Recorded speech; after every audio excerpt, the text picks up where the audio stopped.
going on, everyone? Jack here from Half Chrome, and this is the NewBeeDrone Hummingbird version 3, and it's a pretty awesome little tiny whip. Now, there are a lot of really good tiny whip options these days, and I'm going to talk about this one and what makes this one unique so you can kind of decide, is this the one you're looking for? I'll also talk about a few of the things that I did with this one, some changes in Betaflight that I made. I even swapped out the frame, which may or may not be a good idea for you. So let's get into it.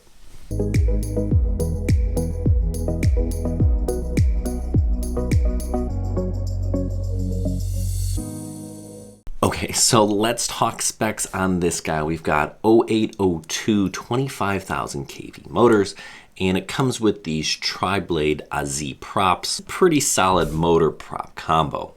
We've got a diamond-shaped all-in-one flight controller. It has built-in ELRS, a 25 milliwatt VTX, and also programmable LEDs. You don't see programmable LEDs on a lot of these things. That's kind of a unique feature.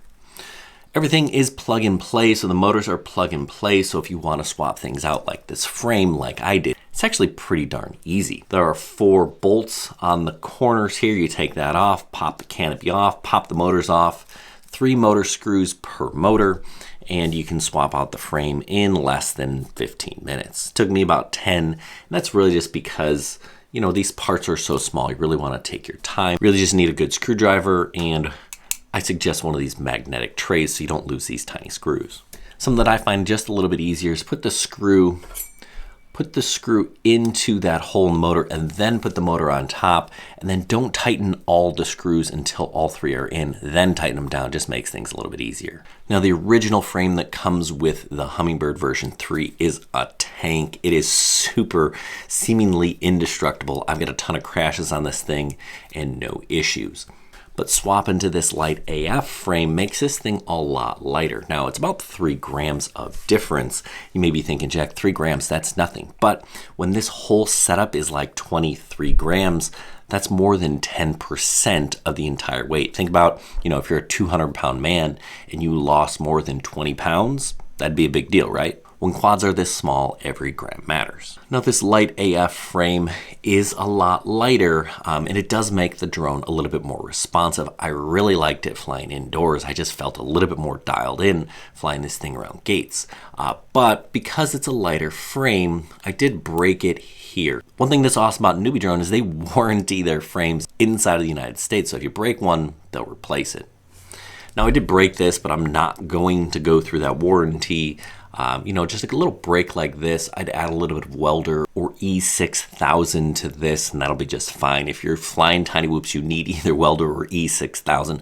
I'll throw a link down below if you want to grab some, but it does a nice job of repairing little things like this. I also like to put a dab over the UFL connectors, because if that UFL connector pops off, it could ruin your VTX.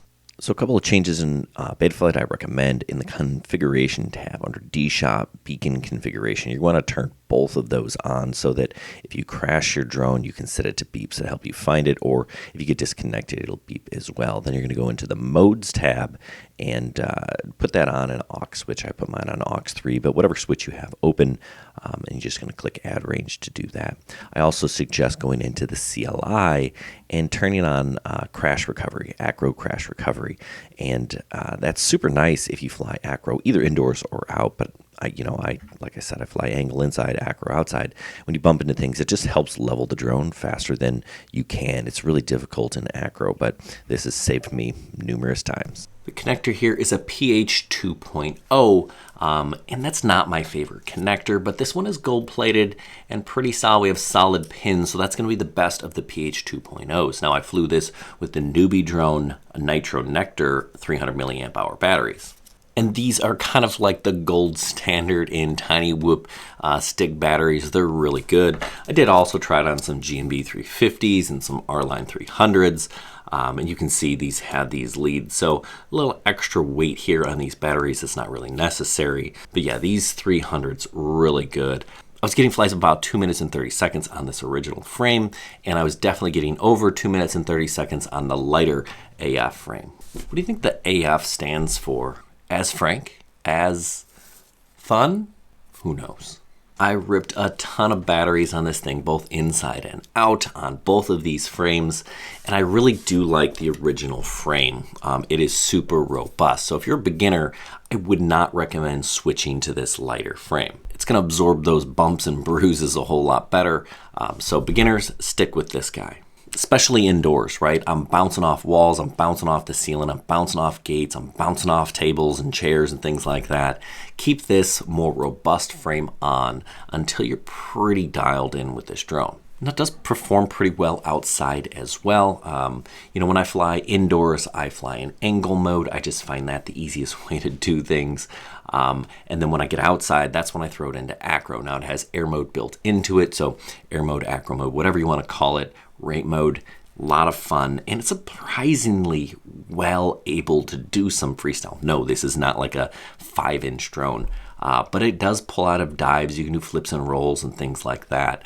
This is a blast to fly. Now let's talk about the things that I really like about this drone. I love the color schemes. There are a lot of different color schemes that you can get. Mine here is red and black. I had red and gray. They have all sorts of color options, so that's kind of fun. I really like the built-in programmable LEDs. I didn't program mine, but I think I might in the future. That's great if you do tiny whoop racing. I like the ease of swapping frames. That's pretty nice. This canopy is pretty strong and durable. Some of these newer tiny whoops don't come with a full canopy. It's just kind of like a strap. So that's positive. I also like that this isn't a crazy high KV. 25,000 KV is pretty darn good for most people. No, it's not like top of the line racing, but as you get higher KV motors, you're gonna really rip through those batteries. So that's really nice. Also, this is one of the least expensive whoops you can buy at $89. That's a pretty good deal. So let's talk about the cons. Some people don't like this PH 2.0 connector. The BT or the GNB might be a little bit more efficient, but if you have a ton of batteries, that's kind of, I think, the more important factor. The VTX is not switchable. It's stuck at 25 milliwatts, which is not a super high power output. If you're just flying around your house, that's okay. I could fly from my basement to my second story. I did get some breakup along the way. A higher VTX power would kind of help solve some of that. But listen, we're flying an analog tiny whoop here, and that helps keep the cost low. Some people don't like plugged motors because that adds weight. I personally like it because it makes it easy to swap frames. But if you wanted to, you could actually take them off, and there are pads to solder, so you could save some weight there. No, this is not the lightest tiny whoop on the market, but I think that's okay, especially if you're a beginner. The camera angle is fixed. Some people like to adjust that camera angle. A lot of these have that strap where you can adjust it, but that's the angle that you're flying at, and that's not going to change. Overall, I was super impressed with this drone. So fun to fly. These tiny whoops now, they are awesome. And this is a blast. You kind of have to figure out what is it that you're looking for. Do you want a good beginner tiny whoop? Do you want something that you can grow into? Swap these frames. Again, that frame replacement warranty, pretty darn solid. If you're looking for bare bones racer, there are other options out there. And actually, with so many options, I'm going to do a tiny whoop rundown, showdown, whatever you want to call it. So that's coming on the channel.